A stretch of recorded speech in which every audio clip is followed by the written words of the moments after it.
So in the past we've done some videos on edible plants and so on, and today I thought it good to do our first video on one of the herbs, and this is called rosemary. My name is Jan Lubbinge. I'm from Varing Limited Organics, and today we're going to transplant the rosemary plant and show you how easy that is. Refresh your garden with the Varing Limited range of top quality organic products. Varing Limited Organics. Refresh nature. So this is rosemary, and you can see it makes a nice little purple flower, and if you take off one of the leaves and you crush this in between your fingers, it's got a very nice smell to it. And just for interest's sake, this and mint belongs to the same family. Alright, so I'm going to show you how to transplant this plant into a nice pot, and I'm going to use a clay pot to do that. And I've got these two beautiful clay pots here, and we're going to use our outdoor potting soil for transplanting rosemary because it needs a well-drained soil, and it does not need a lot of fertilizer. It's not a high feeder. It doesn't need a lot of water, so it prefers to stand in a sunny spot, and like I said, a low water usage, low feeder and low humidity plant. So these plants will do very well in the high veld area, and they will reward you with numerous new shoots that you can cut off and use in your food. And it also has these little beautiful purple flowers. So what we will do is, I've already taken some of our outdoor potting soil and I've put it in this container, and you can see that this is a coarse growing medium with pieces of bark in it and some compost and a little bit of soil. And what we will do is we will add the general purpose fertilizer, and that will be our 232 from Talbon Organics, and I prefer using an organic fertilizer. And you can see this fertilizer is certified organic. It's one of very few fertilizers in South Africa that's a true certified organic fertilizer. So it's important, if you want to go organic, you must look for the certification on it. And these are little pellets like that. They're very easy to apply, and we're just going to take just one handful like that and mix it into our soil before we plant. And this will be enough fertilizer for these plants for the first 12 weeks. So because it's an organic fertilizer, it needs to be broken down by the microorganisms in the soil, and it will release the nutrients to the plant. So what's nice about an organic fertilizer is on a hot day the microorganisms are more active, and it will release more fertilizer, more food to the plant. And on a cooler day like today, it will release less fertilizer because the plant is not as actively growing on a cooler day as on a hot day.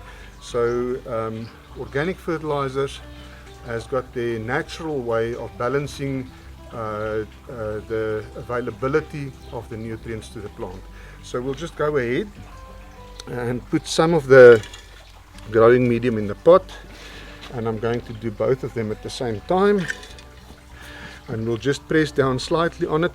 Remember not to compact the soil, because the roots of the plant actually grows in between the particles of soil, in the spaces in between the soil. So if you compact the soil very hard, the plant will find it difficult to get its roots to penetrate in the soil. So don't press down on it too hard. And we're going to take one of our rosemary plants, and a lot of people take a knife or something and then they cut into the bag like that and damage the root system of the plant. There's a better way of doing it, and that will be to just take the plastic and tear it off like that, so that we don't damage the roots at all. And you can see the massive roots on this plant, and if I turn it over, you can see this has been in the bag for a long time, so this will really appreciate being planted into a bigger container. And I've actually overfilled this pot, so we're just going to take some of the soil out, because we need to get to the original soil level of the plant. Once we've finished planting it, we don't want to bury the plant, plant it deeper than it was planted in the bag, but we don't want it to stick out above the pot either. So I'm just going to take out a little bit more. These pots are actually slightly too small, but they will do. So let's just press down on it like that, and you see this, the soil level is almost the same height as the pot, so we're just going to have to press down slightly on it and get it a little bit lower. And what we're going to do now is just to fill in the gap between the pot and the plant with our outdoor potting soil and the nice organic fertilizer.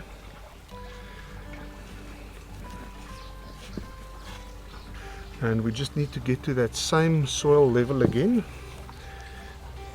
And if you ever thought it was difficult transplanting a plant or planting it into a pot, you've just been shown how easy it is. And that's the first one. Let's quickly do the second one. And remember, we said we're going to tear the bag off, and you see how easily it actually comes off. You don't need to cut into it with a knife. And again, you look at the massive roots on this, and we're just going to see this one only needs a little bit of soil taken out.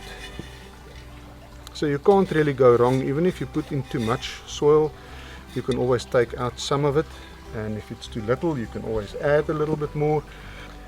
So again, that's our natural soil level, and we're just going to fill it up to that same level.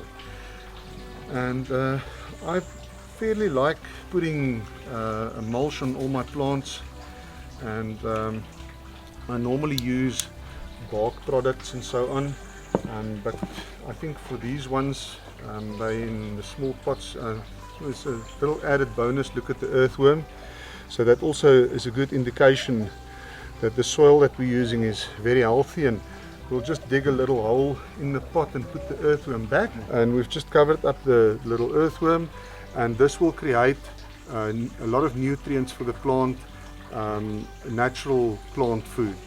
So we're going to use a bit of gravel to actually use as a mulch, and I've got a very fine 7mm gravel here, and we're just going to add that on top of the plants just to round off the look and the feel for this, and also to try and keep some moisture into the soil and to prevent weed seeds that might blow in from germinating.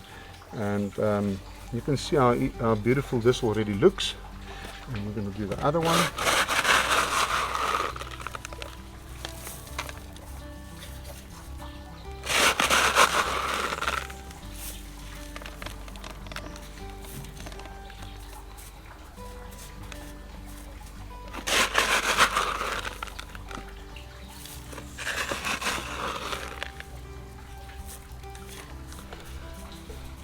And that's how easy it is to transplant, repot a rosemary plant, and to put some mulch around it. The only thing that remains to be done now to these plants is just to water them in properly.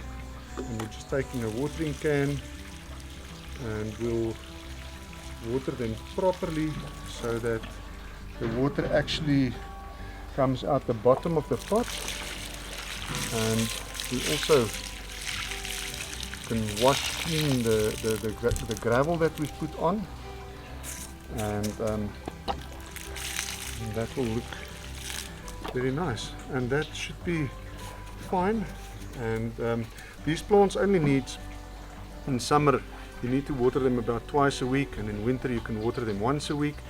And like I said, they will make all these lovely stalks with all the very fragrant little leaves on it, and we will show you a couple of uses just now. Right, so like I said, today we're going to show you how to use rosemary as a herb and as a food flavorant. And what I've done is I've cut some of the rosemary stalks off a big rosemary plant in my garden, and basically what we're going to do is we're going to make a rosemary salt or a rosemary flavored salt today, and we're basically just going to strip off all the leaves, and these have been freshly cut so they're still wet, so you can't really mix the wet leaves with salt, because if salt gets wet then it clogs.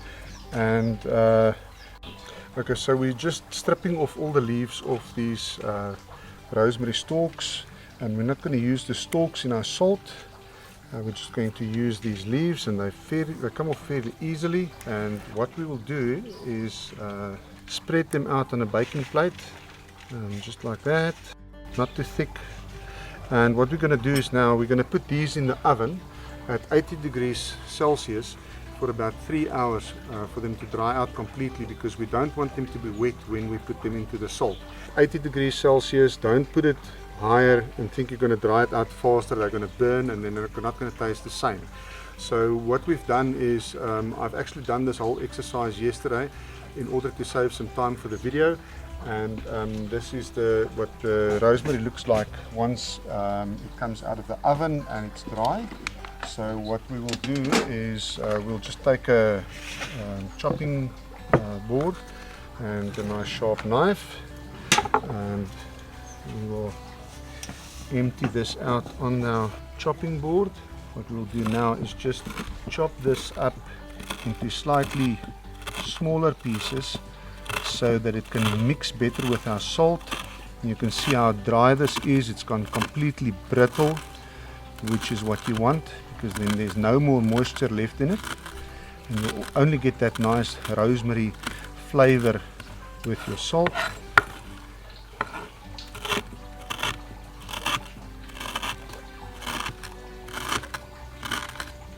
And just mind your fingers. If you're working with a sharp knife, you have to concentrate on what you're doing, otherwise you might cut yourself. Okay, so basically what we're going to do now is we'll put all the pieces of rosemary into a little bowl, and you can see there's roughly about, if I were to scoop it with a spoon, there's roughly about 2 spoons of rosemary in here. And what we will do is we'll take some nice coarse sea salt, and we will actually put 2 parts salt to 1 part rosemary. Oops, that was a little bit too much, but about 4, let's say about 4 heaped tablespoons of coarse sea salt with the rosemary, and then we will just mix this through. Now what you can do is you can put this into a spice grinder, and you can grind it all up very fine, and put it into a salt shaker and use it like that. Alternatively, I've got a second-hand repurposed spice grinder, salt grinder, and what I'm going to do is I'm just going to fill the spice grinder with the coarse salt and the coarse bits of rosemary,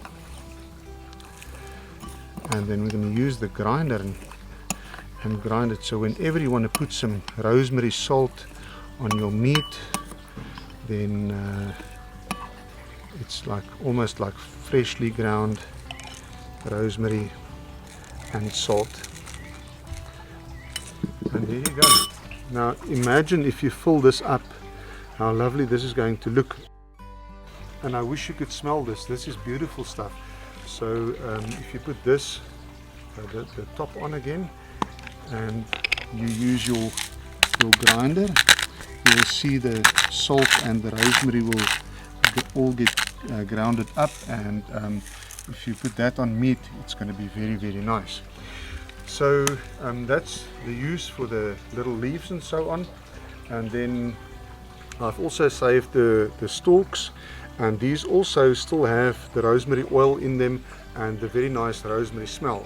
So if you want to make kebabs at home and you get yourself some nice mutton cubes, poke a hole with a normal skewer stick through the meat, because this is very flimsy and soft, and then you can just start putting the meat on this stick, and remember to put some maybe onion or green pepper on it with it, and then you can braai these outside on your barbecue or on your braai, and the rosemary flavor from these little stalks will actually go into the meat and give it that very nice rosemary taste. So if you like this video and found the information useful, please hit the like button, don't forget to subscribe, and also hit the bell icon to get notifications of our latest videos. And if you want more information on our Bark Unlimited products, please go to our website at www.barkunlimited.co.za. Refresh your garden with the Bark Unlimited range of top quality organic products. Bark Unlimited Organics. Refresh nature.